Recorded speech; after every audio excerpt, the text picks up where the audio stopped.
In ancient times, Liyue was a land of misery, where the shadow of evil loomed large.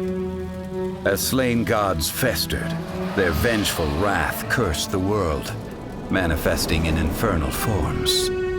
When demons stirred, miasmas, monsters, and mutations infested the land. Then Rex Lapis summoned the Yakshas to vanquish the demons. They swore an oath: restore order through slaughter, purge evil through battle. To this, we dedicate our lives. Eons of bloodshed later, karmic debt weighed upon them, phantom wrath seeping into their broken souls. They went mad with fear, turned on each other, or succumbed to the darkness. Of the 5 foremost Yakshas, death came to 3, while the 4th vanished without a trace.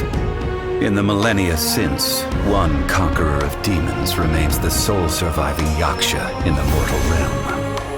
And only on moonlit nights, in the glow from Guyun, and in the sound of the Dihua flute, is his memory preserved.